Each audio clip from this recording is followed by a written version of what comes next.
Bismillah, wa salatu wa salam ala rasulillah. Salam alaikum. Donc, ici, on va faire la solution du troisième exercice de la première fiche de TP.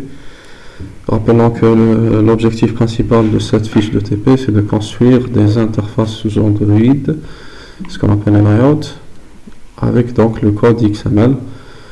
Et on a vu pas mal de choses. Donc, on a vu les différents types de containers, linear layout, relative layout, les différents attributs de chaque élément, etc. Donc, on avait commencé par cet exercice-là, qu'on a réalisé ensemble en classe, où il fallait donc construire cette interface à la fois avec donc les linear layout, ensuite les relative layout. Ensuite, on a fait cet exercice-là pour le positionnement des éléments par rapport aux autres en utilisant les relative layout. Il vous a été demandé de réaliser cette interface en utilisant les relative layout. C'est ce qu'on va faire aujourd'hui ensemble. Donc, l'objectif en fait c'est de réaliser cette interface, une image au centre, le titre ou bien le nom du produit, le prix qui est positionné ici, un bouton et une description de l'article ou bien du produit. Donc initialement on va commencer par un relative layout vide. Ensuite on va commencer par notre image qu'on va appeler, donc là pour les tailles,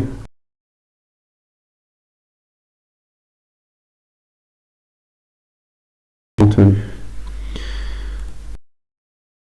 Là en fait on va insérer l'image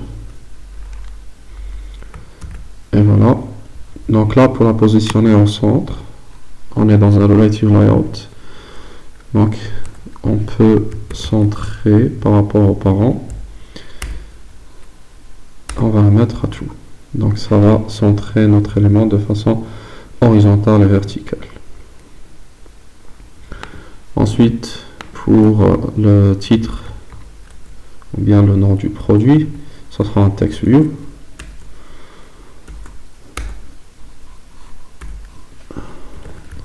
Et le contenu du texte.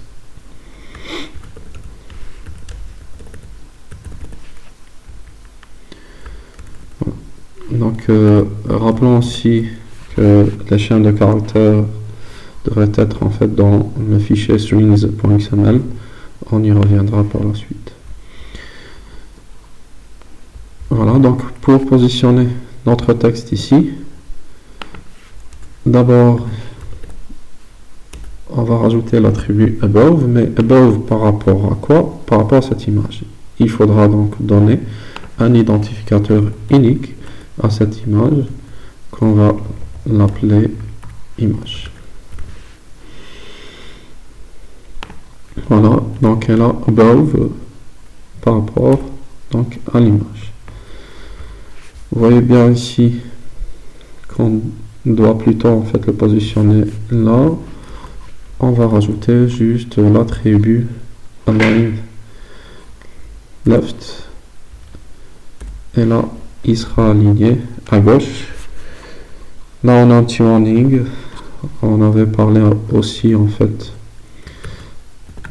de start et end. En fait tout ce qui est left on le remplace par start et tout ce qui est right on le remplace par end.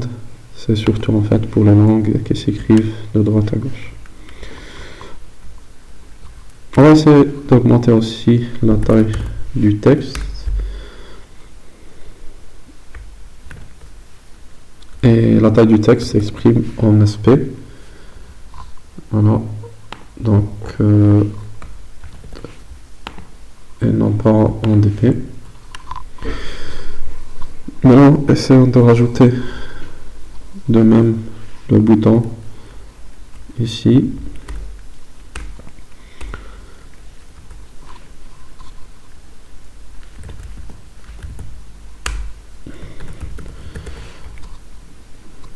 Et là, pour le positionner ici, on va rajouter l'attribut below. below par rapport à l'image. Et on va l'aligner cette fois-ci à droite. Donc, align and.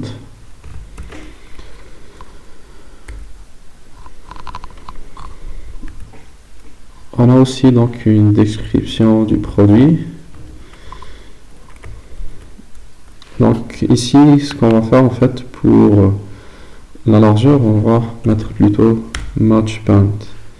Donc match band pour prendre toute la taille de l'écran. On va rajouter notre texte.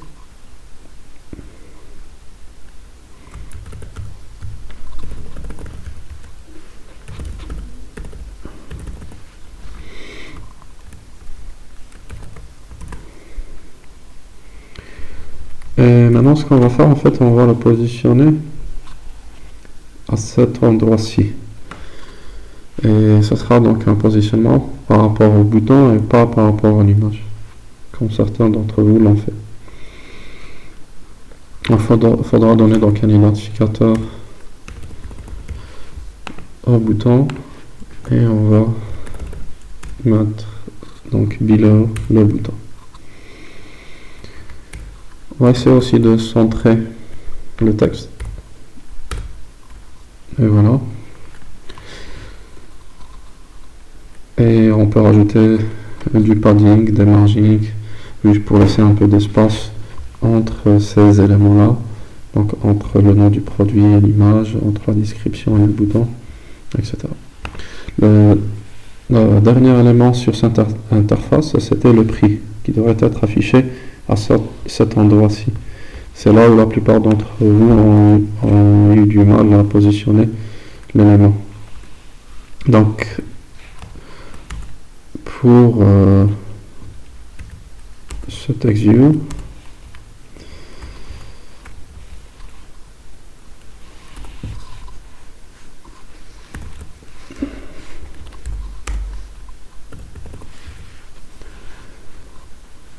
donc on doit le positionner ici. Ce qu'on va faire, c'est juste l'aligner à gauche et l'aligner en bas.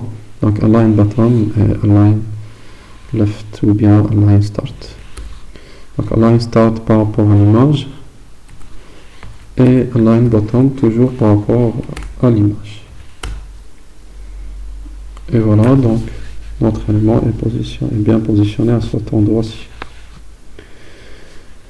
Donc d'autres erreurs de certains d'entre vous ont mis un relative layout dans un autre linear layout ou bien dans un constraint layout. Il faudra plutôt avoir qu'un seul relative layout donc dans une interface. Donc il faut faire le choix soit relative layout, constraint layout. C'est juste en fait dans les linear layouts qu'on peut avoir des containers imbriqués, un linear layout dans un autre linear layout. Donc aussi ici, donc pour les textes, on peut les extraire et les mettre dans le fichier strings.xml. Donc il faudra donc taper Alt Entrée et là on peut donc créer du texte dans le fichier strings.xml. Donc voilà pour le TP concernant les layouts.